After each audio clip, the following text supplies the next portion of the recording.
Aujourd'hui, rejoignez-moi dans mes enquêtes pour faire la lumière sur les prémices très controversées du roman Da Vinci Code. Jésus-Christ et Marie-Madeleine ont-ils réellement eu un enfant?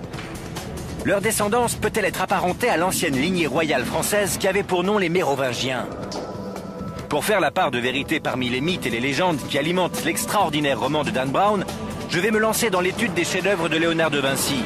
Partir explorer les grottes dans lesquelles ont été découverts les manuscrits de la Mer Morte et procéder à l'analyse ADN d'une reine mérovingienne. Mon objectif est de déterminer s'il est possible de retrouver des traces génétiques de Jésus-Christ et de Marie-Madeleine. À la recherche de la vérité, je ne reculerai devant rien. Je crois que la corde ne tiendra pas.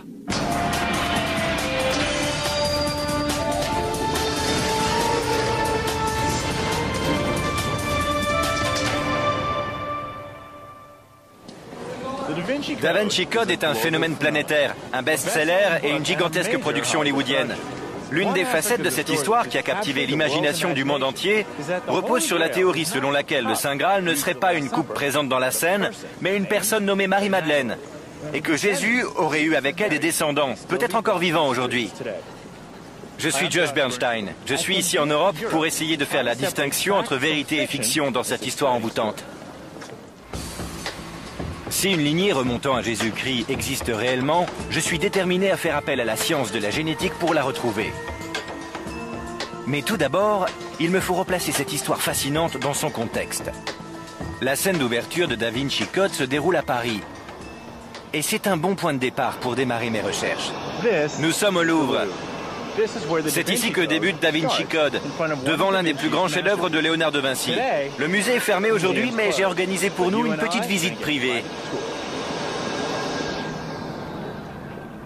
C'est Alice Jouve, une historienne de l'art, qui va me guider en ces lieux. Suivez-moi. Fantastique, une visite privée. Dans le roman Da Vinci Code, un conservateur du Louvre est assassiné dans cette galerie où sont conservés les plus célèbres tableaux du monde. C'est la première fois que je la vois. Les œuvres de Léonard de Vinci sont réputées pour la part de mystère qu'elles renferment. Magnifique. Mona Lisa, au sourire énigmatique, est sans doute son portrait le plus célèbre. Mais je suis venu ici pour étudier deux autres œuvres de Léonard de Vinci. D'après le roman de Dan Brown, Léonard de Vinci avait connaissance d'un secret qui aurait pu ébranler les fondements du christianisme. Alors, pour ne pas exposer ce secret au grand jour, le peintre a caché des indices dans ses tableaux. C'est la Vierge au rocher. Quel est le mystère associé à cette toile? Elle relate l'histoire d'un épisode tiré des évangiles apocryphes, durant lequel la Sainte Famille vient accueillir Jean-Baptiste lors de la fuite en Égypte. Et tous trouvent refuge dans cet abri de pierre. Qui est qui? Alice Jouve m'explique que cette toile illustre une rencontre entre Jésus-Christ et Saint Jean-Baptiste, qui d'après certaines croyances aurait eu lieu lors de la fuite vers l'Égypte. Ce voyage est brièvement évoqué dans l'Évangile selon saint Matthieu, mais il est bien plus détaillé dans les évangiles apocryphes qui ne font pas partie de la Bible. Mais Alice Jouve me révèle également que Léonard de Vinci était un novateur. Il ne représentait pas les scènes bibliques selon les attentes de ses clients. Ce tableau est particulièrement ambigu. On a du mal à savoir qui des deux protagonistes bénit l'autre. J'imagine que s'il s'agissait de Jean-Baptiste avec l'archange Uriel, et que c'était Jésus avec la Vierge Marie, ce qui me paraît logique... Oui. Alors on peut affirmer que c'est Jean-Baptiste qui bénit l'enfant Jésus. C'est possible. Mais dans ce cas, pourquoi les dépeindre d'une manière qui porte à confusion? C'est à De Vinci qu'il faudrait le demander. Mais l'œuvre la plus controversée de Léonard de Vinci est bien plus ambiguë encore. Il s'agit d'une fresque ornant les murs d'un couvent à Milan. Elle représente la scène, le dernier repas du Christ. D'après le roman Da Vinci Code, la personne assise à la droite de Jésus, que l'on suppose être le jeune et imberbe apôtre Jean, serait en réalité Marie-Madeleine. Mais plus surprenant encore, le roman nous révèle qu'elle occupe la place d'honneur lors du dernier repas, parce qu'elle serait l'épouse de Jésus. Autre affirmation, la coupe de vin du Christ, plus communément appelée le Saint Graal, n'est visible nulle part. Le roman soutient la thèse selon laquelle cette absence de coupe ferait partie d'un code très élaboré que Léonard de Vinci aurait glissé dans son œuvre. Le plus grand secret de ce code, c'est que le sang du Christ ne serait pas contenu dans une coupe, mais dans les entrailles de Marie-Madeleine. D'après le roman, Léonard de Vinci avait connaissance de ce détail, car il était l'un des grands maîtres du prieuré de Sion, une organisation secrète, gardienne de la lignée d'essence divine. Je veux en savoir plus sur les mystères qui entourent le prieuré de Sion.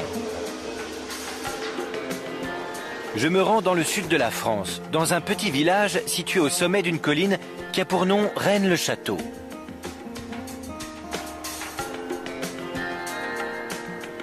Les rumeurs prétendent que c'est ici que furent révélés pour la première fois les secrets du prieuré de Sion au XIXe siècle. L'homme qui a exposé l'affaire au grand jour, un certain Béranger Saunière. L'abbé Saunière était le curé de Rennes-le-Château. C'était un homme d'origine modeste, mais mystérieusement, du jour au lendemain, il se trouva en possession de beaucoup d'argent. Une énorme somme d'argent, dont personne ne put jamais expliquer la provenance. Nous y voilà. Touvia Fogel, qui est chercheur, me montre comment l'abbé Saunière a employé sa mystérieuse fortune.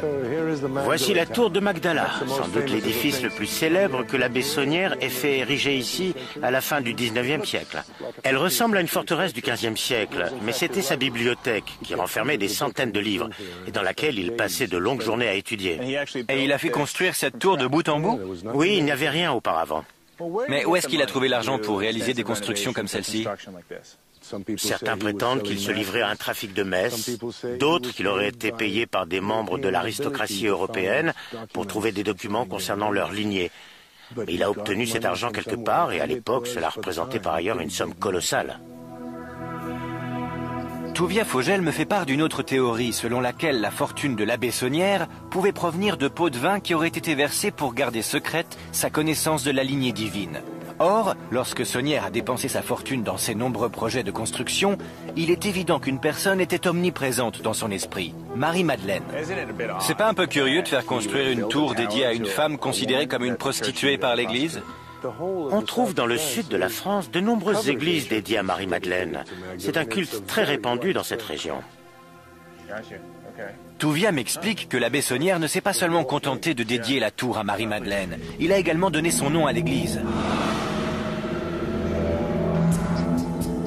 Béranger Saunière aurait effectué tous ses travaux après avoir soi-disant découvert des documents cachés dans l'un des piliers de l'église.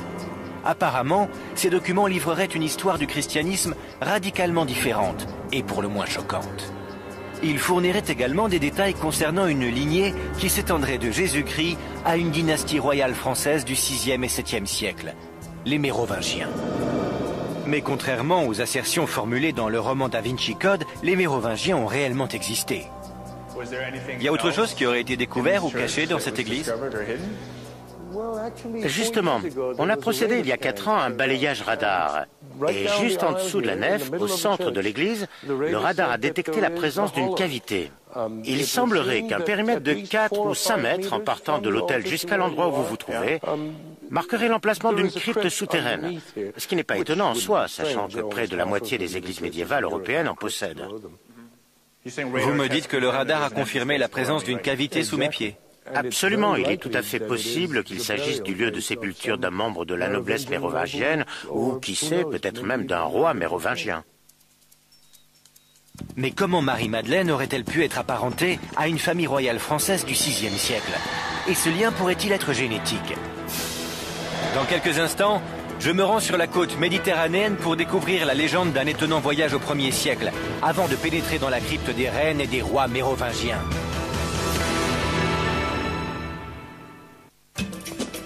Ma quête pour découvrir la vérité qui se cache derrière l'histoire de Da Vinci Code m'a conduit dans le sud de la France. Le roman de Dan Brown nous fait part d'une révélation explosive. Jésus-Christ aurait épousé Marie-Madeleine et leur descendance serait apparentée à une famille royale française. Une histoire aussi extraordinaire peut-elle être vraie?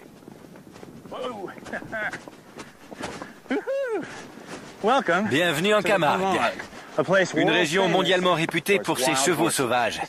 Cet endroit est également connu pour être le point d'arrivée de voyageurs peu ordinaires. D'après une légende locale, ce serait ici que Marie-Madeleine et ses compagnons auraient accosté, au terme d'un long voyage depuis la Terre Sainte. La légende raconte qu'ils fuyaient les Romains, et ils avaient de bonnes raisons de vouloir leur échapper. Marie-Madeleine avait avec elle un enfant qui n'était autre que la fille de Jésus-Christ.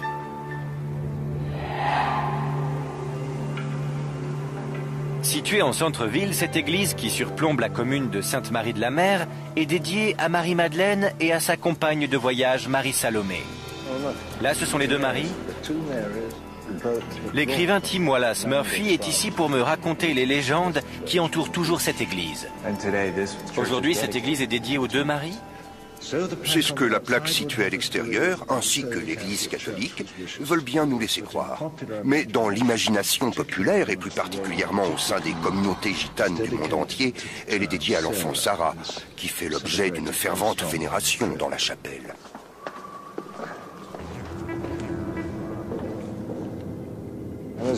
Comme vous pouvez le voir, d'après ces cierges, ceci est le cœur spirituel de l'Église.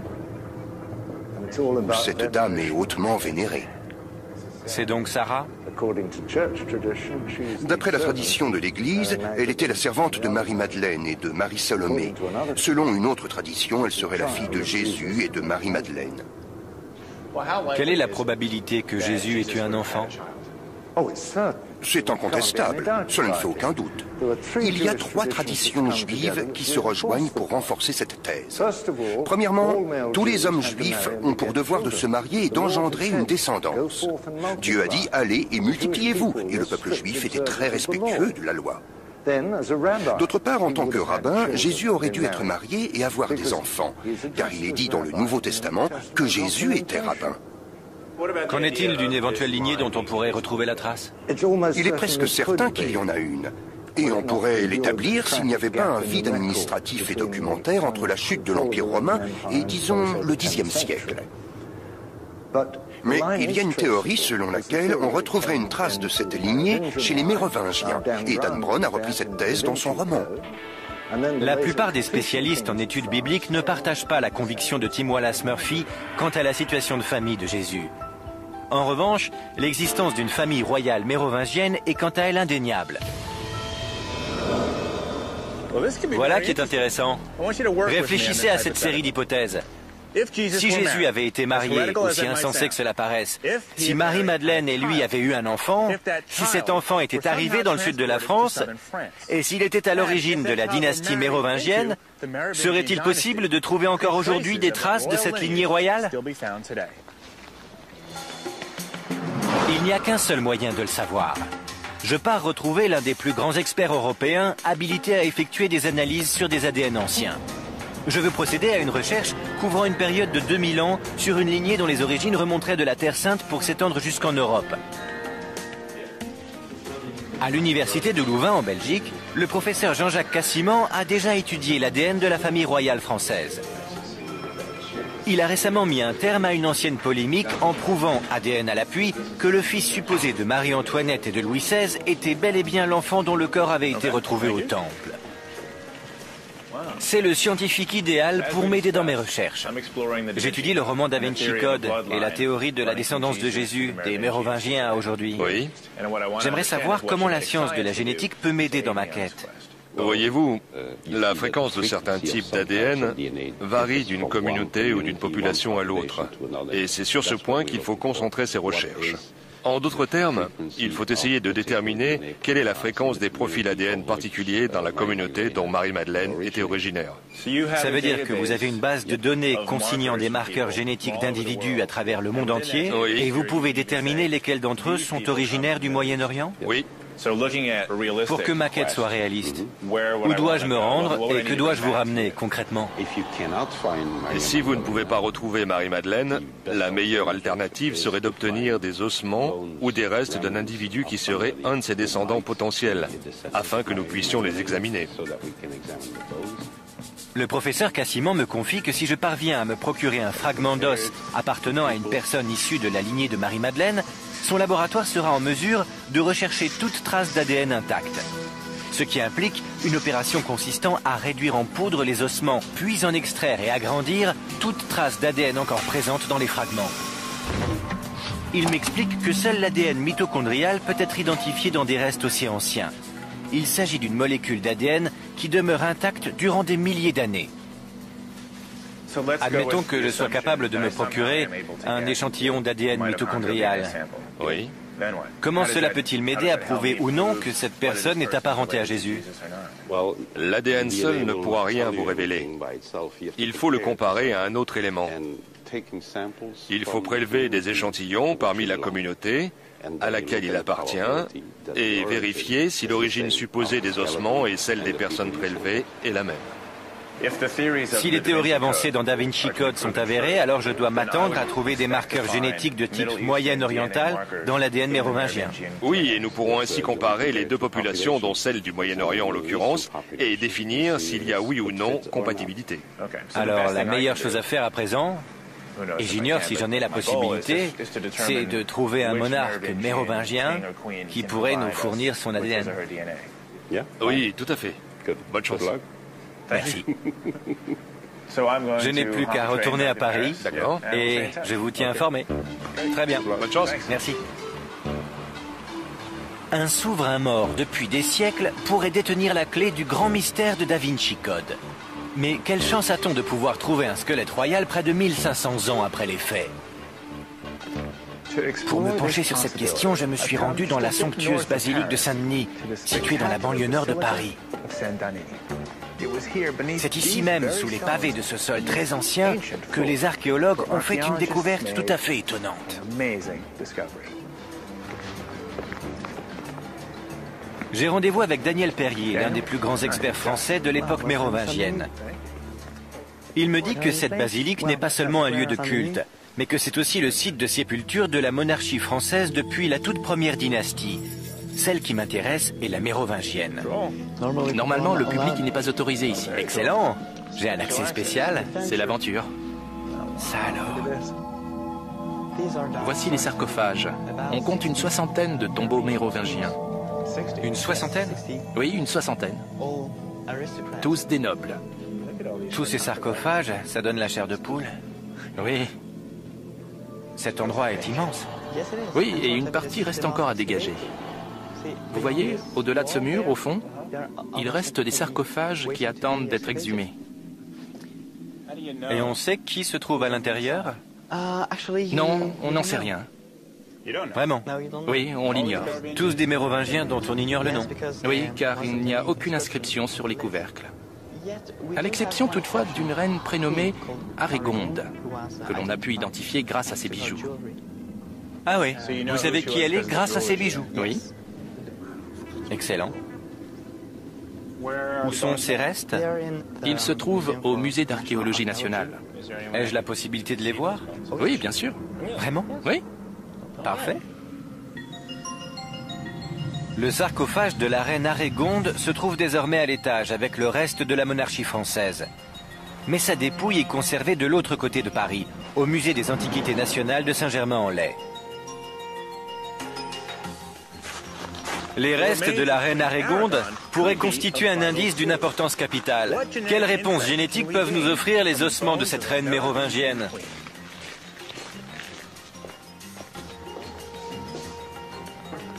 Dans le laboratoire du musée des Antiquités nationales, Daniel Perrier s'apprête à me montrer les restes de la reine Arégonde. Formidable. C'est la seule reine mérovingienne formellement identifiée comme telle qui aurait été découverte à ce jour. Voici la reine Arégonde. Et vous m'avez dit qu'on savait qui elle était grâce à ses bijoux. Oui, nous savons que c'était la reine Arégonde grâce à cette bague. On peut encore y lire Aregondis Reginae, ce qui en latin signifie la reine Arégonde. Daniel Perrier me précise que nous avons une certaine connaissance de la reine Arégonde d'après des textes anciens. Elle était l'épouse du roi Clotaire Ier, et ils auraient vécu et régné au milieu du VIe siècle. C'est d'Arégonde que descend toute la famille royale mérovingienne. Le roman Da Vinci Code affirme que la lignée se serait étendue au-delà de la dynastie. Si tel est le cas, l'ADN d'Arégonde est un élément probant pour rechercher d'éventuelles traces d'ascendance moyen-orientale. Est-ce qu'il y a déjà eu des tests ADN effectués sur cette dépouille? Non, hélas. Jusque-là, cela n'a pas été possible. Et si je vous en donnais la possibilité? Ce serait formidable. Alors, si je trouve un moyen d'effectuer une analyse ADN complète de cette personne, comment procéder? Qu'est-ce que je peux utiliser? Les analyses ADN impliquent la destruction de l'objet étudié. Alors, une dent... Je peux prendre une dent? Oui, merci. Une dent. Aucune analyse ADN n'a jamais été effectuée sur un monarque français d'une époque aussi ancienne. Nous sommes les premiers à avoir l'autorisation de le faire. C'est bien plus que de la science approfondie. C'est également un véritable privilège. D'après le généticien Jean-Jacques Cassiman, si la lignée de Jésus s'était mêlée à celle des Mérovingiens, alors les marqueurs génétiques de la reine Arégonde devraient indiquer une origine moyenne-orientale. Ce qu'il me reste à découvrir maintenant, c'est quelle communauté vivant encore aujourd'hui possède le profil ADN le plus proche de Jésus et Marie-Madeleine. L'esprit de Jésus-Christ était peut-être divin, mais son corps, lui, était humain. Alors je peux sans doute réussir à en savoir plus sur sa lignée en étudiant la communauté dont il était originaire. Il est temps de visiter son ancienne patrie, l'État d'Israël. Dans quelques instants, je retrouve la piste de la mystérieuse Marie-Madeleine et je descends en rappel dans des grottes très anciennes, à la recherche d'indices qui pourraient me livrer des informations sur ce que fut sa vie après la crucifixion. Je suis la piste du roman Da Vinci Code. J'ai besoin d'en savoir plus sur Jésus et Marie-Madeleine. Ont-ils véritablement eu un enfant ensemble? Est-ce que leur descendance existe toujours aujourd'hui? D'après la Bible, voici l'endroit où ils auraient tous les deux été vus vivants pour la dernière fois. Jérusalem. J'ai obtenu l'aide de Kent Dobson, un spécialiste des études bibliques. Il est ici en Israël pour étudier la première église chrétienne et l'archéologie biblique. Kent me révèle que la tombe du jardin est la fameuse et dernière demeure où aurait reposé le corps de Jésus. Beaucoup croient que c'est ici que Jésus a ressuscité. À la fin du 19e siècle, un protestant nommé Charles Gordon serait venu ici et aurait identifié la tombe de Jésus en tant que telle. Allons la découvrir. D'accord.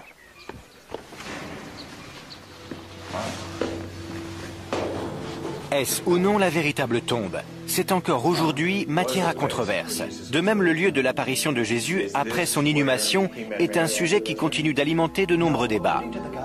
Mais ce que nul ne remet en doute, ce sont les récits des évangiles à propos du premier témoin qui aurait aperçu le Christ ressuscité. Il s'agissait de Marie-Madeleine.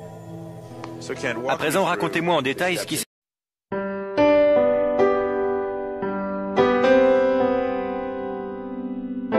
passé après la résurrection.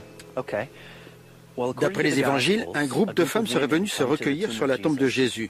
Et d'après l'évangile selon Saint Jean en particulier, c'est Marie-Madeleine qui aurait eu en premier une conversation avec Jésus, ici, dans ce jardin. Tout d'abord, elle ne l'a pas reconnu.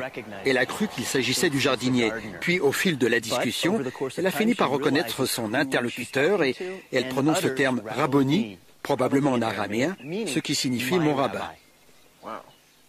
Quelle portée cela peut-il avoir si le fait que la première à voir le Christ ressuscité était une femme, et surtout que cette femme en question était Marie-Madeleine? C'est tout à fait singulier, car nous avons affaire à une société très patriarcale, et on peut légitimement s'attendre à ce que les témoins soient des hommes, surtout si cet événement spectaculaire est destiné à être consigné. Or, dans ce cas présent, ce sont des femmes. Elles sont ensuite allées trouver les disciples pour leur raconter ce qu'elles ont vu, mais ils ont refusé de les croire. Pourrait-il s'agir de ce que Dan Brown appelle le féminin sacré, à savoir l'importance des femmes dans cette culture? Il apparaît que les évangiles élèvent la position des femmes au rang de disciples de Jésus, leur donnant ainsi une voix et une place importante. Et si Jésus avait eu effectivement des femmes disciples, cela aurait fait de lui un personnage d'autant plus révolutionnaire que les rabbins n'ont pas pour coutume d'avoir des femmes disciples. Il est surprenant qu'à une époque où la société était totalement dominée par les hommes, cet épisode crucial de l'histoire chrétienne ait été le fait d'un témoin féminin. Mais plus étonnant encore, ce fut la dernière fois qu'on entendit parler de Marie-Madeleine dans la Bible autorisée. Au fil des âges, de nombreuses légendes livrent des versions différentes de ce qu'il advint de Marie-Madeleine après la crucifixion. Selon l'une d'entre elles, Joseph d'Arimathie, le gardien de la tombe du jardin, conduisit discrètement Marie-Madeleine hors d'Israël après la mort de Jésus. Il craignait que les autorités qui avaient condamné Jésus à mort ne s'en prennent à toute personne proche de son entourage, et plus particulièrement à celle dont on disait qu'elle était son épouse, Marie-Madeleine. C'est cette version des événements qui est décrite dans le roman Da Vinci Code.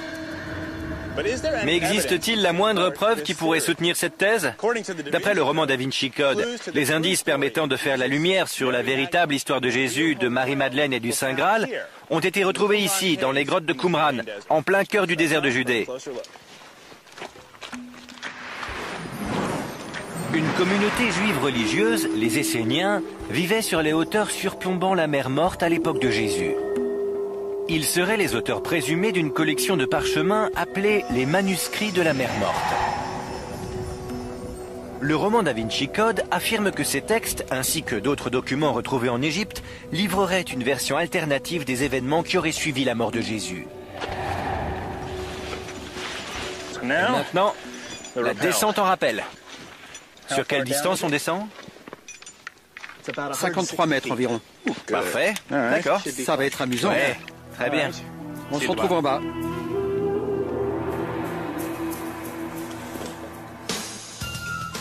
Il semblerait que les Esséniens aient tenu à conserver leurs écrits et leur version de l'histoire dans un endroit totalement inaccessible à leurs ennemis romains.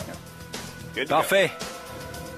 Et ils ont réussi, bien au-delà de leurs espérances. En effet, les manuscrits de la mer Morte ne furent découverts qu'en 1947. Je veux voir par moi-même l'endroit où ces documents ont été cachés et comment ils ont pu ainsi rester secrets durant près de 2 millénaires.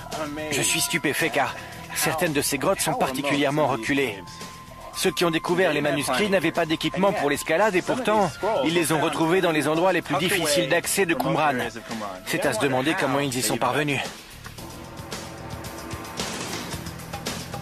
Le roman Da Vinci Code indique que les documents découverts ici révèlent ce qu'il advint de Marie-Madeleine après la crucifixion de Jésus. Mais que nous dévoile-t-il réellement au sujet de Jésus et Marie-Madeleine? Il y a des centaines de grottes dispersées autour des falaises surplombant le ravin de Qumran. Pourtant, il faudra attendre le siècle dernier avant qu'on ne commence à les explorer. La plupart des grottes étaient vides.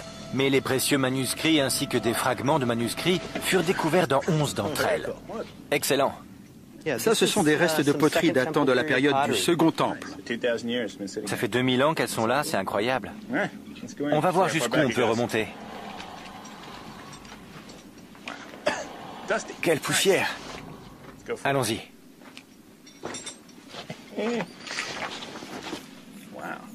Ces grottes ont l'air profondes. Ce sont des chauves-souris? Oui, vous les voyez? Elles se reposent tranquillement. Ouais. Pourquoi le plafond est noir? C'est probablement à cause des bergers bédouins. Parfois, ils viennent passer la nuit ici et ils allument un feu. À vrai dire, c'est comme cela qu'ont été découverts les manuscrits de la mer Morte. Un berger bédouin a lancé une pierre dans une grotte et il a entendu un bruit de poterie brisée. Alors, il est revenu le lendemain et il a trouvé tout un ensemble de pots cassés ainsi que des manuscrits et des fragments de manuscrits qu'il a ensuite vendus sur un marché d'objets anciens contre quelques pièces. Qu'est-ce que les manuscrits nous apprennent au sujet de Jésus et de Marie-Madeleine? En ce qui concerne Jésus, aucune mention n'est faite de lui. Il en va de même pour Marie-Madeleine, Jean-Baptiste, le christianisme ou les disciples de Jésus. Les manuscrits de la mer Morte ne disent rien sur ce point. Vraiment? Aucune mention n'est faite de Jésus ou de Marie-Madeleine dans ces textes? Aucune. Aucun élément de théorie alternative ou concernant sa lignée ou une éventuelle relation entre Jésus et Marie-Madeleine? Rien. C'est le vide absolu. C'est formidable de visiter l'endroit où ont été découverts les célèbres manuscrits de la mer Morte, mais pour moi c'est l'impasse. Ce passage du roman Da Vinci Code relève donc de la pure fiction. D'après Kent Dobson, les manuscrits de la mer Morte ne font aucune mention de Jésus ou de toute autre théorie parallèle relative au Saint Graal. Cependant, Kent me confie que les autres documents retrouvés en Égypte et mentionnés dans le roman Da Vinci Code existent réellement et qu'ils citent Jésus et Marie-Madeleine. Ces versions alternatives de l'histoire chrétienne sont appelées les évangiles gnostiques. On trouve même parmi ces textes un évangile de Marie-Madeleine. Malheureusement pour les experts, la plupart de son contenu est manquant. Toutefois, d'autres références sont disponibles. La plus captivante est l'évangile gnostique de Philippe, qui fait allusion à une relation privilégiée entre Jésus et Marie-Madeleine, bien plus intime que celle qui est décrite dans la Bible. Un des passages mentionne que Jésus embrassait fréquemment Marie-Madeleine sur...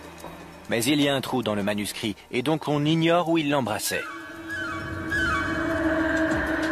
Cela attise ma curiosité, et je suis déterminé à en savoir plus sur Jésus, Marie-Madeleine, ainsi que la communauté dans laquelle il vivait. Dans quelques instants, je pars explorer les vestiges d'une ville que Jésus et Marie-Madeleine auraient bien connue. Et je vais me servir de la langue qu'ils parlaient pour tenter de retrouver les descendants de leur communauté. J'enquête au sujet de la révélation surprenante qui a été faite dans le roman Da Vinci Code, selon laquelle une lignée remontant de Jésus-Christ à une famille royale française existerait peut-être encore aujourd'hui. J'ai prélevé un échantillon provenant des restes de la seule reine mérovingienne identifiée comme telle, et je l'ai fait parvenir, pour une analyse ADN, à un laboratoire spécialisé. À présent, il me faut prélever un échantillon d'ADN de type moyen-oriental afin de le comparer à celui de la reine. Kent Dobson, un spécialiste en études bibliques, m'aide à retrouver la trace des plus proches descendants encore vivants de la communauté à laquelle Jésus et Marie-Madeleine appartenaient. Commençons par Marie-Madeleine. Pour quelqu'un qui a été témoin d'un épisode crucial de l'histoire chrétienne, à savoir la résurrection du Christ, nous ne savons étrangement que peu de choses d'elle. En réalité, le seul élément concret que nous possédons est son nom, Madeleine, qui d'après les spécialistes signifie « de Magdala ». Où sommes-nous? Dans un endroit très peu touristique. Il n'existe pas de ville actuelle ayant pour nom Magdala, mais Kent m'emmène visiter des vestiges, en dehors des limites autorisées, près de Migdal, en Galilée. Il fallait une autorisation spéciale. Quelle est l'histoire de ces piliers? Ils datent du 1er siècle, ce qui correspond à l'époque de Jésus. L'architecture ici est en majorité romaine. Ça alors? Oui. Et les restes de poterie ici, ils datent de la même époque? Oui, vous pouvez les ramasser. Ce sont des petits fragments de poterie. On en trouve partout ici, c'est un peu comme la décharge du monde antique. Kent me confie qu'il tient absolument à me montrer les vestiges de cet édifice antique. Croyez-le ou non, ceci est probablement une ancienne synagogue datant du 1er siècle. Comme vous le voyez, il y a des marches, qui étaient sans doute des sièges, et ici une série de piliers assez petits qui devaient soutenir la voûte du bâtiment. Est-ce qu'on connaît le nom de cette ancienne ville? Oui, ou du moins, on suppose qu'il s'agit du village de Magdala. Magdala. Cet endroit est tout ce qu'il reste de la ville de Magdala. Bien qu'on ne sache que peu de choses au sujet de Marie-Madeleine, on suppose qu'il s'agissait de son village. Et il ne fait aucun doute que Jésus a vécu quelque part dans cette même région. Presque tous les spécialistes sont unanimes sur le fait que Jésus a vécu ici, en Galilée. Si cet endroit était effectivement une synagogue, et sachant que Jésus allait de village en village pour prêcher dans les synagogues, on peut imaginer qu'il soit venu ici. En suivant Jésus comme fil conducteur à travers cette lignée, qu'est-ce que vous pouvez me dire au sujet de sa communauté? La synagogue tenait une place prépondérante dans la vie du peuple juif. C'était leur lieu de culte et de rassemblement. Même si Jésus parlait hébreu au sein de la synagogue, la langue dans laquelle il s'adressait à Marie-Madeleine était vraisemblablement l'araméen. Est-ce qu'on peut avoir un aperçu de la culture de Jésus à travers sa langue? La langue, c'est la culture. Si on veut comprendre les fondements d'une culture, il faut aussi s'intéresser à sa langue. L'arabe est devenu la langue dominante au Moyen-Orient. Mais il y a 2000 ans, c'était l'araméen. Cette langue est l'héritage du premier grand empire mondial, les Assyriens. Aujourd'hui, l'araméen a presque totalement disparu. Or, Kent me révèle que l'une des plus anciennes communautés chrétiennes, l'église syriaque orthodoxe, continue d'utiliser l'araméen comme langue officielle. La langue va peut-être pouvoir nous conduire au lien génétique le plus proche de Jésus. Nous savons désormais que Jésus et Marie-Madeleine appartenaient à une communauté originaire de cette région, sur les rives du lac de Galilée. Le problème, c'est qu'il s'est écoulé plus de 2000 ans depuis que Jésus a pour la dernière fois marché le long de ces rives, et la communauté qui vivait ici s'est dispersée. Mais si la langue est un moyen de remonter jusqu'à cette communauté, alors l'araméen est ma prochaine visite. C'est une piste qui me ramène à Jérusalem, où je vais tenter de retrouver le peuple qui parle encore araméen. Bienvenue au marché de la vieille ville, où tout est à vendre et où tous les prix sont négociables.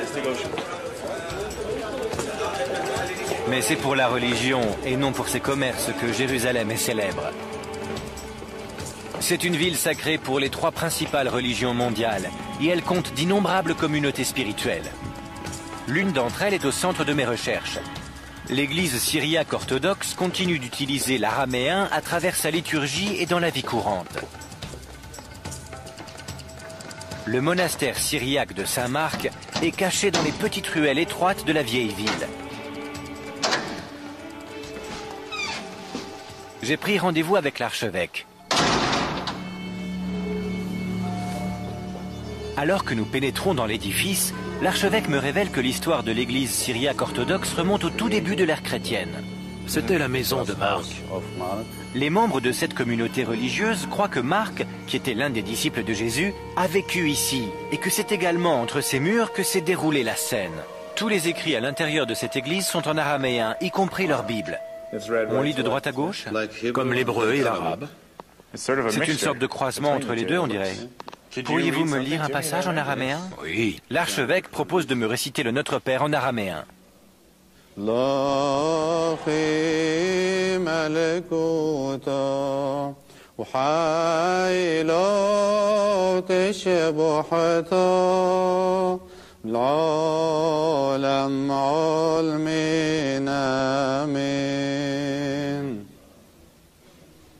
C'est étonnant parce que quand je regarde ces écrits, j'ai du mal à les lire.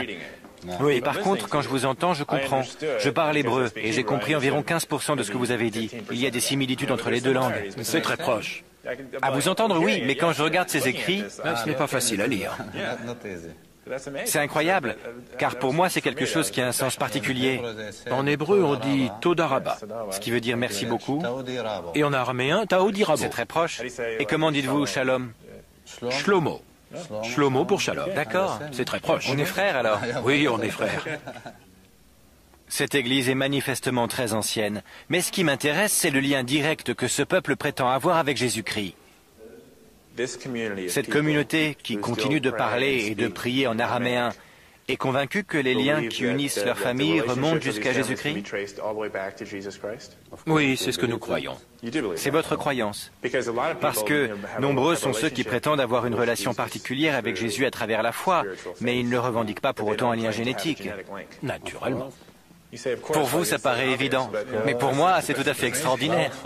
On en est fiers. L'archevêque considère que les membres de l'église syriaque ne sont pas seulement des disciples de Jésus, ce sont aussi ses descendants. Si tel est le cas, ce sont sans doute les êtres les plus proches de la lignée de Jésus que je serai amené à rencontrer.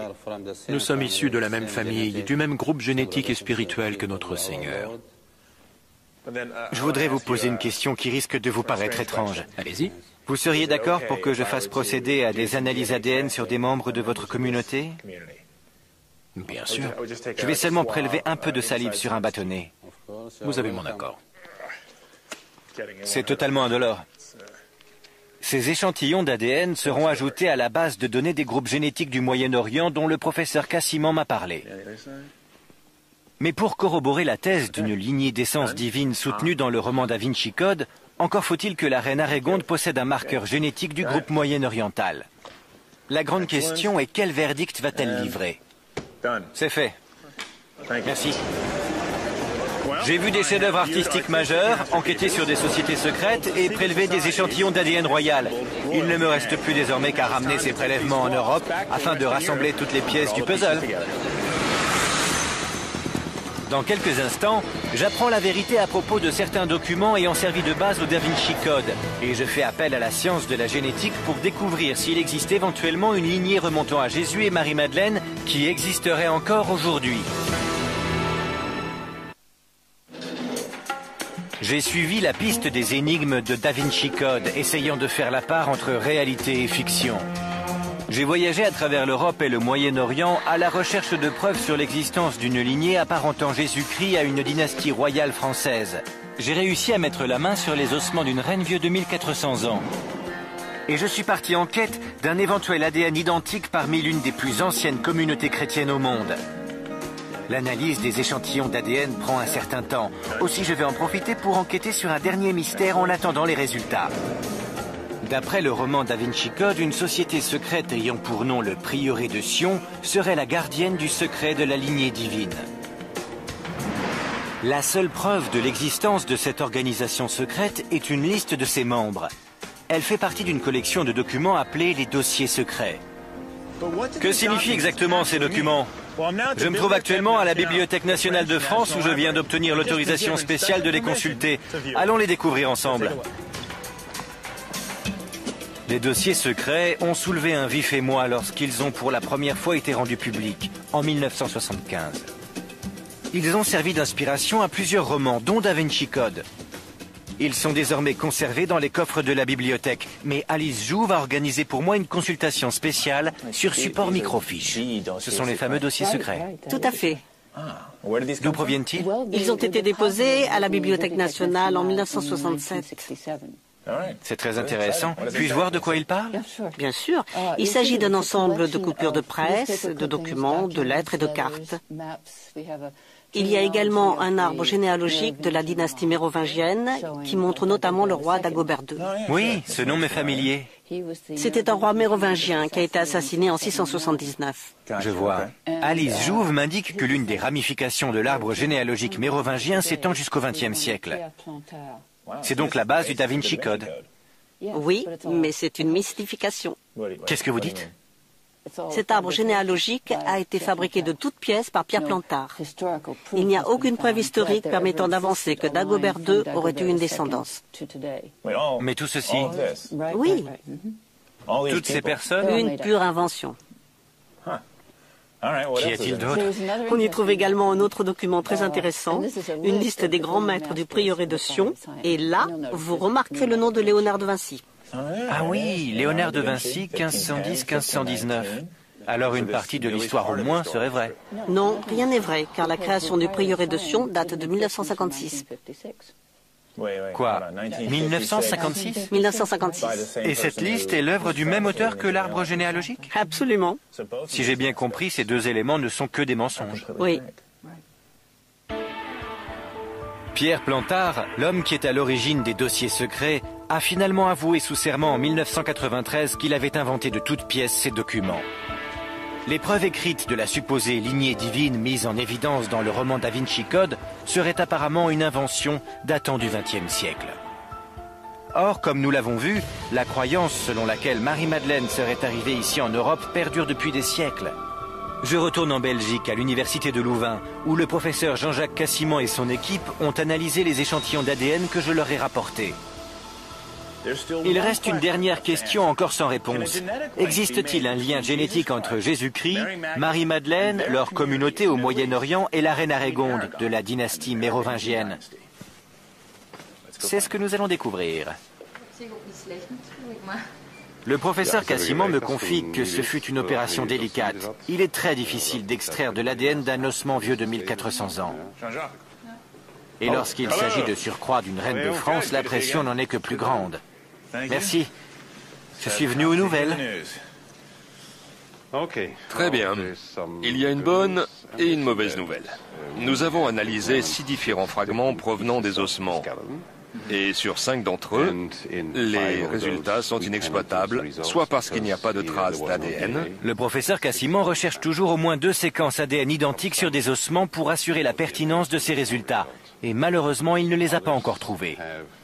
Mais la bonne nouvelle, c'est que le dernier fragment qui provient d'un os du pied nous a donné une séquence parfaitement distincte et l'indication qu'il contient suffisamment d'ADN. C'est une grande nouvelle. Oui, Vous avez le premier ADN d'un membre de la monarchie mérovingienne? absolument. D'accord. Et quel est le résultat de la comparaison avec la séquence ADN des familles du Moyen-Orient? Eh bien, les résultats à ce jour font explicitement ressortir qu'il s'agit d'un ADN typique du groupe européen. Européen. Et pas du Moyen-Orient. C'est clairement un ADN caractéristique des populations européennes. Si c'est bien un ADN de type européen et non pas moyen-oriental, alors la théorie d'une lignée royale remontant de Jésus-Christ à aujourd'hui paraît improbable. Oui, ce serait un miracle. Mais c'est une belle histoire. Effectivement. Mais j'imagine que de nombreuses personnes espéraient trouver une certaine part de vérité dans cette théorie. Et maintenant, le château de cartes vient de s'effondrer. La science n'aide pas, c'est clair. J'ai donc appris 2 choses essentielles. D'abord que les preuves documentaires sur le mystérieux prieuré de Sion étaient fabriquées. Ensuite que la science a écarté toute possibilité d'une lignée royale remontant à Jésus et Marie-Madeleine. Le roman Da Vinci Code est un savant mélange de fantaisie et de légendes qui ont évolué au cours de ces 2 derniers millénaires et qui continueront sans doute à captiver l'imagination du public pendant de longues années. En tout cas, une chose est certaine. D'un point de vue historique, Da Vinci Code relève plus de la fiction que de la réalité.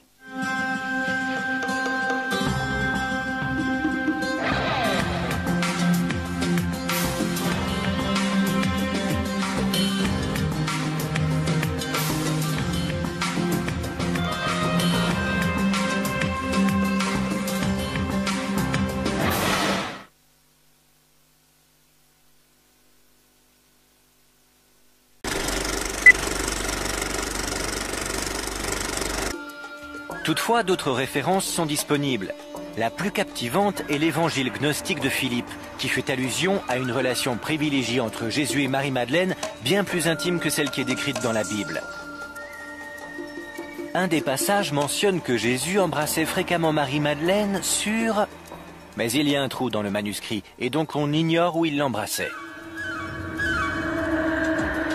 Cela attise ma curiosité, et je suis déterminé à en savoir plus sur Jésus, Marie-Madeleine, ainsi que la communauté dans laquelle il vivait.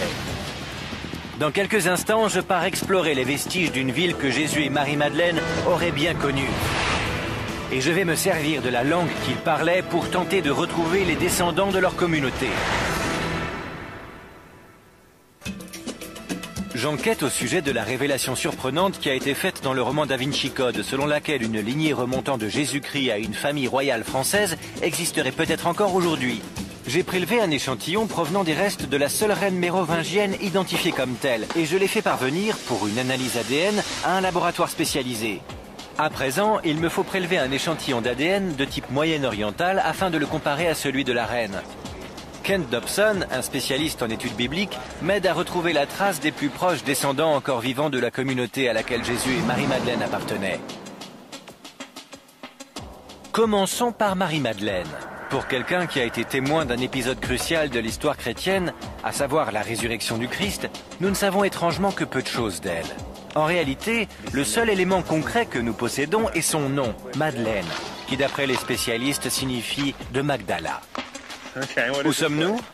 Dans un endroit très peu touristique. Il n'existe pas de ville actuelle ayant pour nom Magdala, mais Kent m'emmène visiter des vestiges, en dehors des limites autorisées, près de Migdal, en Galilée. Il fallait une autorisation spéciale. Quelle est l'histoire de ces piliers? Ils datent du 1er siècle, ce qui correspond à l'époque de Jésus. L'architecture ici est en majorité romaine. Ça alors? Oui. Et les restes de poterie ici, ils datent de la même époque? Oui, vous pouvez les ramasser. Ce sont des petits fragments de poterie. On en trouve partout ici, c'est un peu comme la décharge du monde antique. Kent me confie qu'il tient absolument à me montrer les vestiges de cet édifice antique. Croyez-le ou non, ceci est probablement une ancienne synagogue datant du 1er siècle. Comme vous le voyez, il y a des marches, qui étaient sans doute des sièges, et ici une série de piliers assez petits qui devaient soutenir la voûte du bâtiment. Est-ce qu'on connaît le nom de cette ancienne ville? Oui, ou du moins, on suppose qu'il s'agit du village de Magdala. Magdala. Cet endroit est tout ce qu'il reste de la ville de Magdala. Bien qu'on ne sache que peu de choses au sujet de Marie-Madeleine, on suppose qu'il s'agissait de son village. Et Code, devant l'un des plus grands chefs-d'œuvre de Léonard de Vinci. Le musée est fermé aujourd'hui, mais j'ai organisé pour nous une petite visite privée.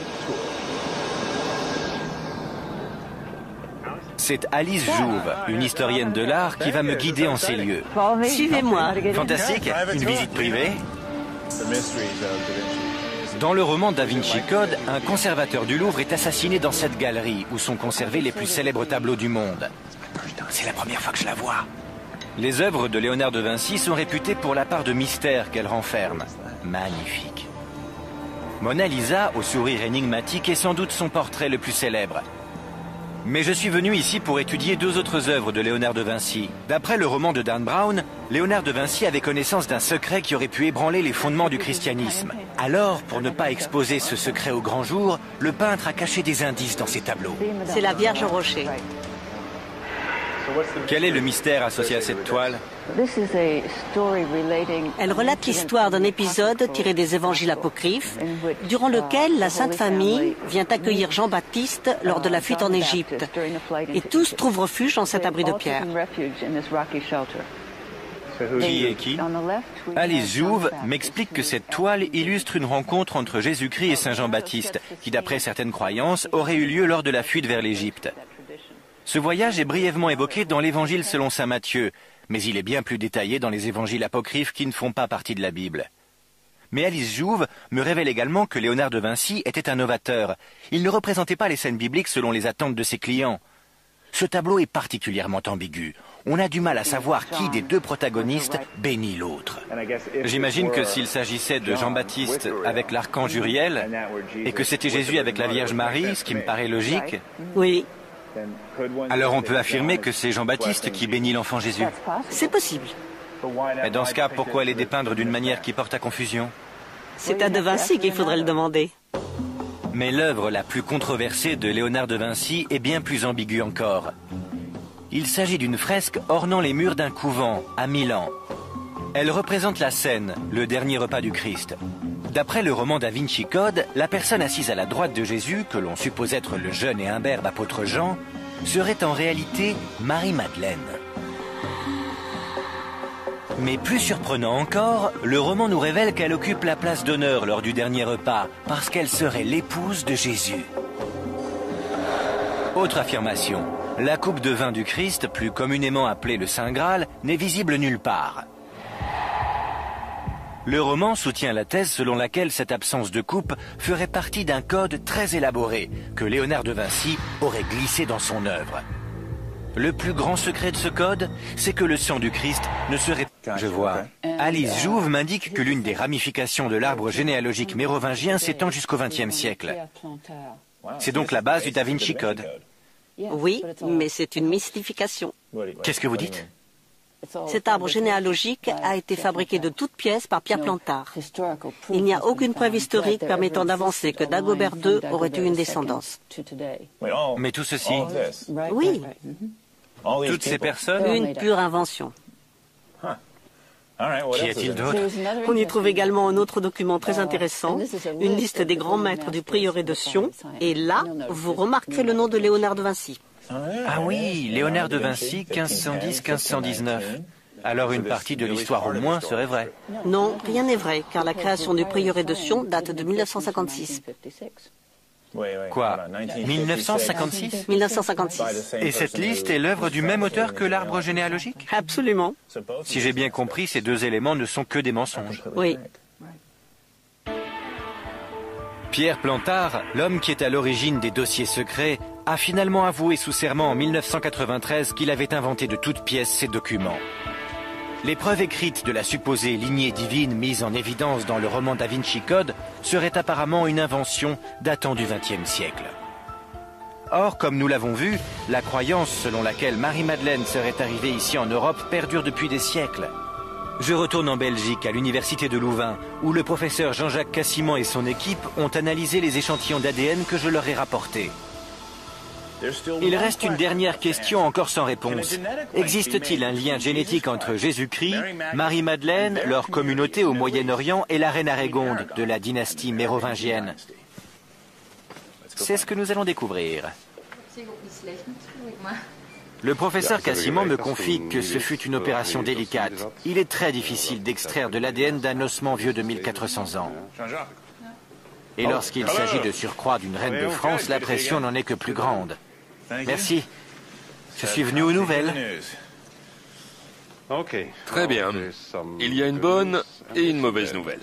Nous avons analysé 6 différents fragments provenant des ossements.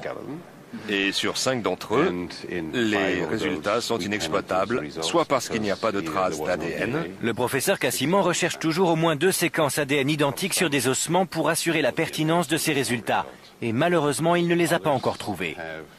Mais la bonne nouvelle, c'est que le dernier fragment qui provient d'un os du pied nous a donné une séquence parfaitement distincte et l'indication qu'il contient suffisamment d'ADN. C'est une grande nouvelle. Oui. Vous avez le premier ADN d'un membre de la monarchie mérovingienne? Absolument. D'accord. Et quel est le résultat de la comparaison avec... Elles sont ensuite allées trouver les disciples pour leur raconter ce qu'elles ont vu, mais ils ont refusé de les croire. Pourrait-il s'agir de ce que Dan Brown appelle le féminin sacré, à savoir l'importance des femmes dans cette culture? Il apparaît que les évangiles élèvent la position des femmes au rang de disciples de Jésus, leur donnant ainsi une voix et une place importante. Et si Jésus avait eu effectivement des femmes disciples, cela aurait fait de lui un personnage d'autant plus révolutionnaire que les rabbins n'ont pas pour coutume d'avoir des femmes disciples. Il est surprenant qu'à une époque où la société était totalement dominée par les hommes, cet épisode crucial de l'histoire chrétienne ait été le fait d'un témoin féminin. Mais plus étonnant encore, ce fut la dernière fois qu'on entendit parler de Marie-Madeleine dans la Bible autorisée. Au fil des âges, de nombreuses légendes livrent des versions différentes de ce qu'il advint de Marie-Madeleine après la crucifixion. Selon l'une d'entre elles, Joseph d'Arimathie, le gardien de la tombe du jardin, conduisit discrètement Marie-Madeleine hors d'Israël après la mort de Jésus. Il craignait que les autorités qui avaient condamné Jésus à mort ne s'en prennent à toute personne proche de son entourage, et plus particulièrement à celle dont on disait qu'elle était son épouse, Marie-Madeleine. C'est cette version des événements qui est décrite dans le roman Da Vinci Code. Mais existe-t-il la moindre preuve qui pourrait soutenir cette thèse? D'après le roman Da Vinci Code, les indices permettant de faire la lumière sur la véritable histoire de Jésus, de Marie-Madeleine et du Saint Graal ont été retrouvés ici, dans les grottes de Qumran, en plein cœur du désert de Judée. Une communauté juive religieuse, les Esséniens, vivait sur les hauteurs surplombant la mer Morte à l'époque de Jésus. Ils seraient les auteurs présumés d'une collection de parchemins appelée les manuscrits de la mer Morte. Le roman Da Vinci Code affirme que ces textes, ainsi que d'autres documents retrouvés en Égypte, livreraient une version alternative des événements qui auraient suivi la mort de Jésus. Et maintenant, la descente en rappel. Sur quelle distance on descend? 53 mètres environ. Parfait, d'accord. Ça va être amusant. Ouais, très bien. On se retrouve en bas.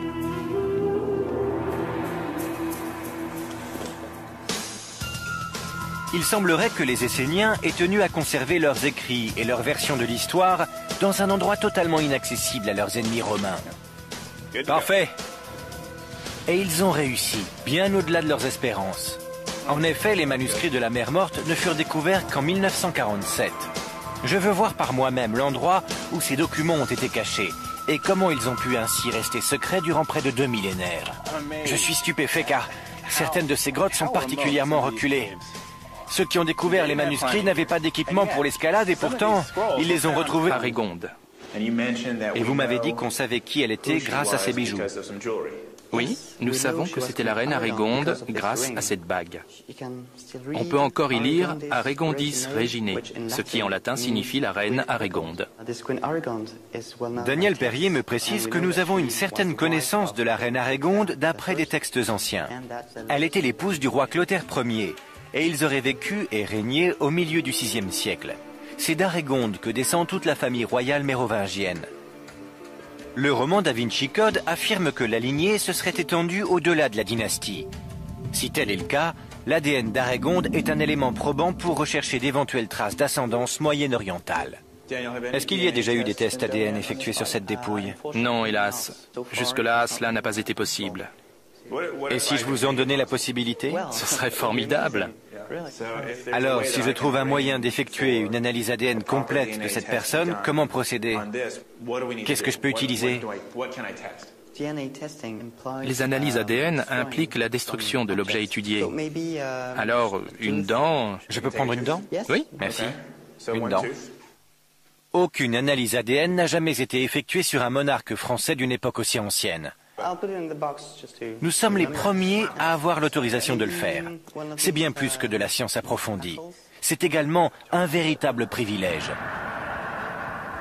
D'après le généticien Jean-Jacques Cassiman, si la lignée de Jésus s'était mêlée à celle des Mérovingiens, alors les marqueurs génétiques de la reine Arégonde devraient indiquer une origine moyenne-orientale. Ce qu'il me reste à découvrir maintenant, c'est quelle communauté vivant encore aujourd'hui possède le profil ADN le plus proche de Jésus et Marie-Madeleine. L'esprit de Jésus-Christ était peut-être divin, mais son corps, lui, était humain. Alors je peux sans doute réussir à en savoir plus sur sa lignée en étudiant la communauté dont il était originaire. Il est temps de visiter son ancienne patrie, l'État d'Israël. Dans quelques instants, je retrouve la piste de la mystérieuse Marie-Madeleine et je descends en rappel dans des grottes très anciennes, à la recherche d'indices qui pourraient me livrer des informations sur ce que fut sa vie après la crucifixion. Je suis la piste du roman Da Vinci Code. J'ai besoin d'en savoir plus sur Jésus et Marie-Madeleine. Ont-ils véritablement eu un enfant ensemble? Est-ce que leur descendance existe toujours aujourd'hui? D'après la Bible, voici l'endroit où ils auraient tous les deux été vus vivants pour la dernière fois. Jérusalem. J'ai obtenu l'aide de Kent Dobson, un spécialiste des études bibliques. Il est ici en Israël pour étudier la première église chrétienne et l'archéologie biblique. Kent me révèle que la tombe du jardin est la fameuse et dernière demeure où aurait reposé le corps de Jésus. Beaucoup. 53 mètres environ. Parfait, d'accord. Ça va être amusant. Ouais, très bien. On se retrouve en bas.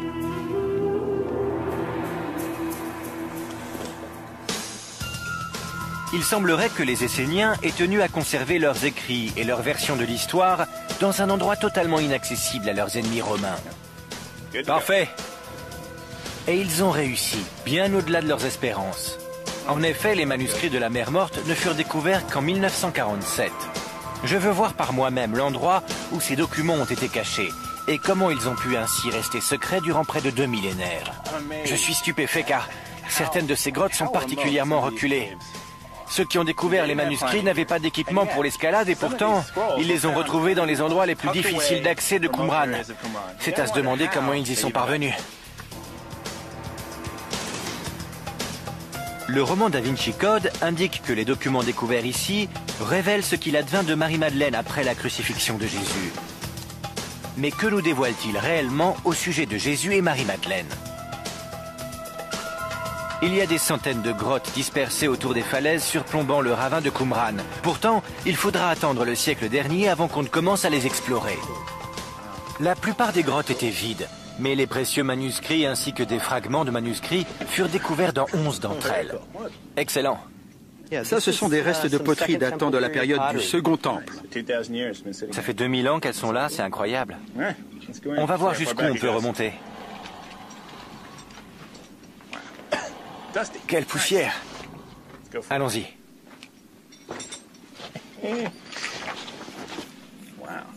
Ces grottes ont l'air profondes. Ce sont des chauves-souris? Oui, vous les voyez? Elles se reposent tranquillement. Ouais. Pourquoi le plafond est noir? C'est probablement à cause des bergers bédouins. Parfois, ils viennent passer la nuit ici et ils allument un feu. À vrai dire, c'est comme cela qu'ont été découverts les manuscrits de la mer Morte. Un berger bédouin a lancé une pierre dans une grotte et il a entendu un bruit de poterie brisée.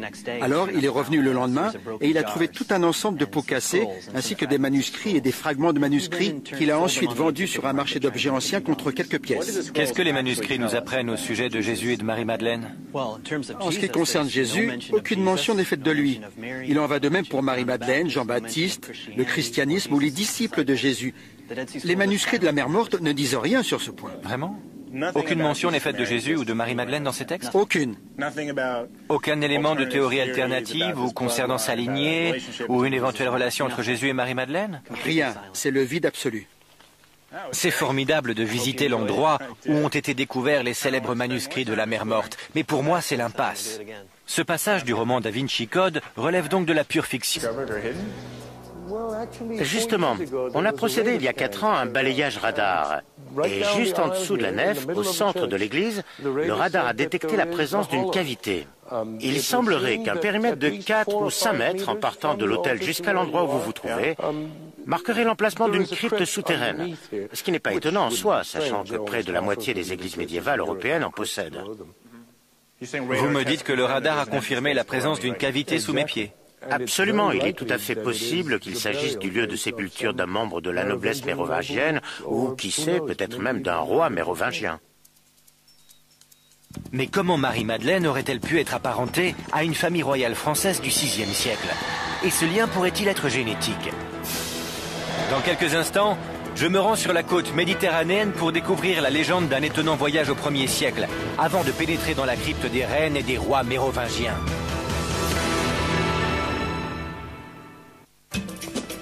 Ma quête pour découvrir la vérité qui se cache derrière l'histoire de Da Vinci Code m'a conduit dans le sud de la France.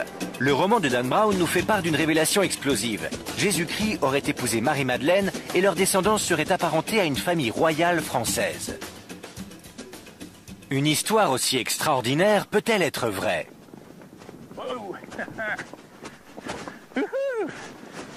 Bienvenue en Camargue.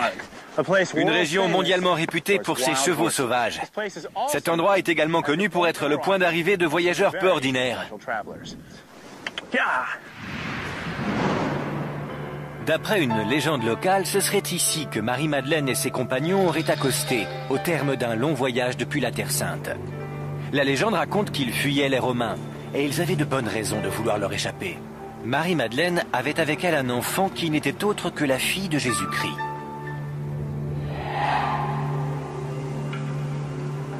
Située en centre-ville, cette église qui surplombe la commune de Sainte-Marie-de-la-Mer est dédiée à Marie-Madeleine et à sa compagne de voyage Marie-Salomé.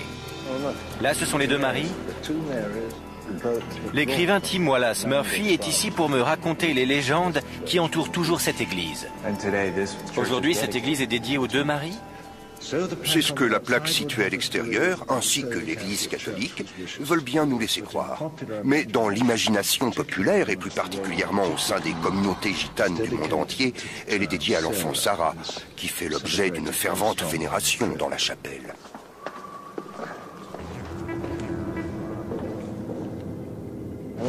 Comme vous pouvez le voir, d'après ces cierges, ceci est le cœur spirituel de l'Église. Cette dame est hautement vénérée. C'est donc Sarah? D'après la tradition de l'Église, elle était la... C'est étonnant parce que quand je regarde ces écrits, j'ai du mal à les lire. Oui, par contre, quand je vous entends, je comprends. Je parle hébreu et j'ai compris environ 15% de ce que vous avez dit. Il y a des similitudes entre les deux langues. C'est très proche. À vous entendre, oui, mais quand je regarde ces écrits, Ce n'est pas facile à lire. c'est incroyable, car pour moi, c'est quelque chose qui a un sens particulier. En hébreu, on dit Todaraba. Ce qui veut dire merci beaucoup. Et en araméen, Taodirabo. C'est très proche. Et comment dites-vous shalom? Shlomo. Shlomo pour Shalom. D'accord. C'est très proche. On est frères alors? Oui, on est frères. Cette église est manifestement très ancienne, mais ce qui m'intéresse, c'est le lien direct que ce peuple prétend avoir avec Jésus-Christ. Cette communauté qui continue de parler et de prier en araméen est convaincue que les liens qui unissent leurs familles remontent jusqu'à Jésus-Christ? Oui, c'est ce que nous croyons. C'est votre croyance. Parce que nombreux sont ceux qui prétendent avoir une relation particulière avec Jésus à travers la foi, mais ils ne revendiquent pas pour autant un lien génétique. Naturellement. Pour vous, ça paraît évident, mais pour moi, c'est tout à fait extraordinaire. On en est fiers. L'archevêque considère que les membres de l'Église syriaque ne sont pas seulement des disciples de Jésus, ce sont aussi ses descendants. Si tel est le cas, ce sont sans doute les êtres les plus proches de la lignée de Jésus que je serai amené à rencontrer. Nous sommes issus de la même famille, du même groupe génétique et spirituel que notre Seigneur. Je voudrais vous poser une question qui risque de vous paraître étrange. Allez-y. Vous seriez d'accord pour que je fasse procéder à des analyses ADN sur des membres de votre communauté? Bien sûr. Je vais seulement prélever un peu de salive sur un bâtonnet. Vous avez mon accord. C'est totalement indolore. Ces échantillons d'ADN seront ajoutés à la base de données des groupes génétiques du Moyen-Orient dont le professeur Cassiman m'a parlé. Mais pour corroborer la thèse d'une lignée d'essence divine soutenue dans le roman Da Vinci Code, encore faut-il que la reine Arégonde possède un marqueur génétique du groupe moyen-oriental. La grande question est quel verdict va-t-elle livrer? C'est fait. Merci. J'ai vu des chefs-d'œuvre artistiques majeurs, enquêter sur des sociétés secrètes et prélever des échantillons d'ADN royal. Il ne me reste plus désormais qu'à ramener ces prélèvements en Europe afin de rassembler toutes les pièces du puzzle. Dans quelques instants, j'apprends la vérité à propos de certains documents ayant servi de base au Da Vinci Code. Et je fais appel à la science de la génétique pour découvrir s'il existe éventuellement une lignée remontant à Jésus et Marie-Madeleine qui existerait encore aujourd'hui. J'ai suivi la piste des énigmes de Da Vinci Code, essayant de faire la part entre réalité et fiction. J'ai voyagé à travers l'Europe et le Moyen-Orient à la recherche de preuves sur l'existence d'une lignée apparentant Jésus-Christ à une dynastie royale française. J'ai réuré de Rennes-le-Château. C'était un homme d'origine modeste, mais mystérieusement, du jour au lendemain, il se trouva en possession de beaucoup d'argent. Une énorme somme d'argent, dont personne ne put jamais expliquer la provenance. Nous y voilà. Touvia Fogel, qui est chercheur, me montre comment l'abbé Saunière a employé sa mystérieuse fortune. Voici la tour de Magdala, sans doute l'édifice le plus célèbre que l'abbé Saunière ait fait ériger ici à la fin du 19e siècle.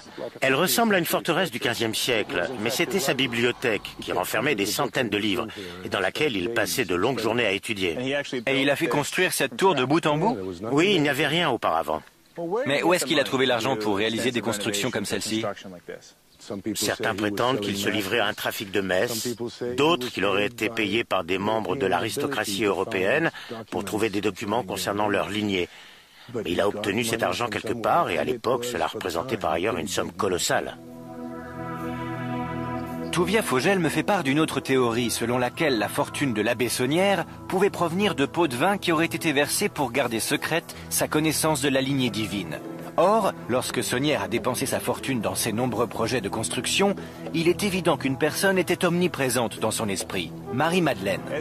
C'est pas un peu curieux de faire construire une tour dédiée à une femme considérée comme une prostituée par l'Église ? On trouve dans le sud de la France de nombreuses églises dédiées à Marie-Madeleine.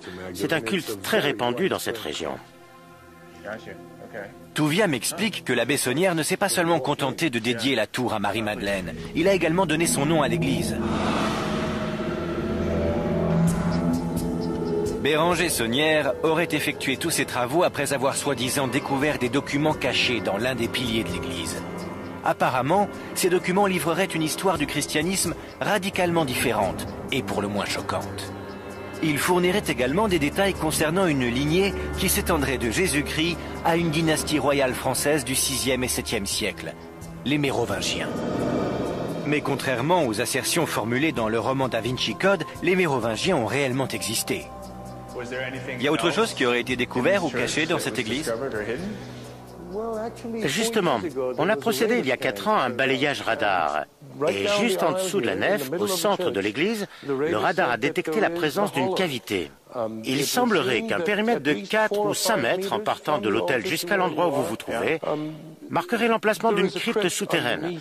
Ce qui n'est pas étonnant en soi, sachant que près de la moitié des églises médiévales européennes en possèdent. Vous me dites que le radar a confirmé la présence d'une cavité sous mes pieds. Absolument, il est tout à fait possible qu'il s'agisse du lieu de sépulture d'un membre de la noblesse mérovingienne ou, qui sait, peut-être même d'un roi mérovingien. Mais comment Marie-Madeleine aurait-elle pu être apparentée ? Oui, bien sûr. Vraiment ? Oui. Parfait. Le sarcophage de la reine Arégonde se trouve désormais à l'étage avec le reste de la monarchie française. Mais sa dépouille est conservée de l'autre côté de Paris, au musée des Antiquités nationales de Saint-Germain-en-Laye. Les restes de la reine Arégonde pourraient constituer un indice d'une importance capitale. Quelles réponses génétiques peuvent nous offrir les ossements de cette reine mérovingienne ?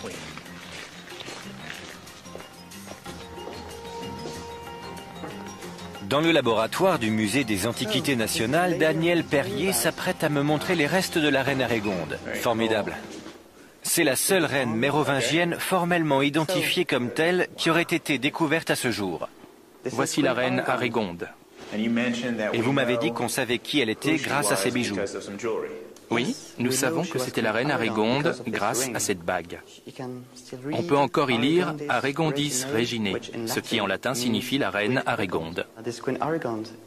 Daniel Perrier me précise que nous avons une certaine connaissance de la reine Arégonde d'après des textes anciens. Elle était l'épouse du roi Clotaire Ier, et ils auraient vécu et régné au milieu du VIe siècle. C'est d'Arégonde que descend toute la famille royale mérovingienne. Le roman Da Vinci Code affirme que la lignée se serait étendue au-delà de la dynastie. Si tel est le cas, l'ADN d'Arégonde est un élément probant pour rechercher d'éventuelles traces d'ascendance moyen-orientale. Est-ce qu'il y a déjà eu des tests ADN effectués sur cette dépouille? Non, hélas. Jusque-là, cela n'a pas été possible. Et si je vous en donnais la possibilité? Ce serait formidable. Alors, si je trouve un moyen d'effectuer une analyse ADN complète de cette personne, comment procéder? Qu'est-ce que je peux utiliser? Les analyses ADN impliquent la destruction de l'objet étudié. Alors, une dent... Je peux prendre une dent? Oui, merci. Une dent. Aucune analyse ADN n'a jamais été effectuée sur un monarque français d'une époque aussi ancienne. Nous sommes les premiers à avoir l'autorisation de le faire. C'est bien plus que de la science approfondie. C'est également un véritable privilège. D'après le généticien Jean-Jacques Cassiman, si la lignée de Jésus s'était mêlée à celle des Mérovingiens, alors les marqueurs génétiques de la reine Arégonde devraient indiquer une origine moyenne-orientale. Ce qu'il me reste à découvrir maintenant, c'est quelle communauté vivant encore aujourd'hui possède le profil ADN le plus proche de Jésus et Marie-Madeleine. L'esprit de Jésus-Christ était peut-être divin, mais son corps, lui, était humain. Alors je peux sans doute réussir à en savoir plus sur sa lignée en étudiant la communauté dont il était originaire. Il est temps de visiter son ancienne patrie, l'État d'Israël. Dans quelques instants, je retrouve la piste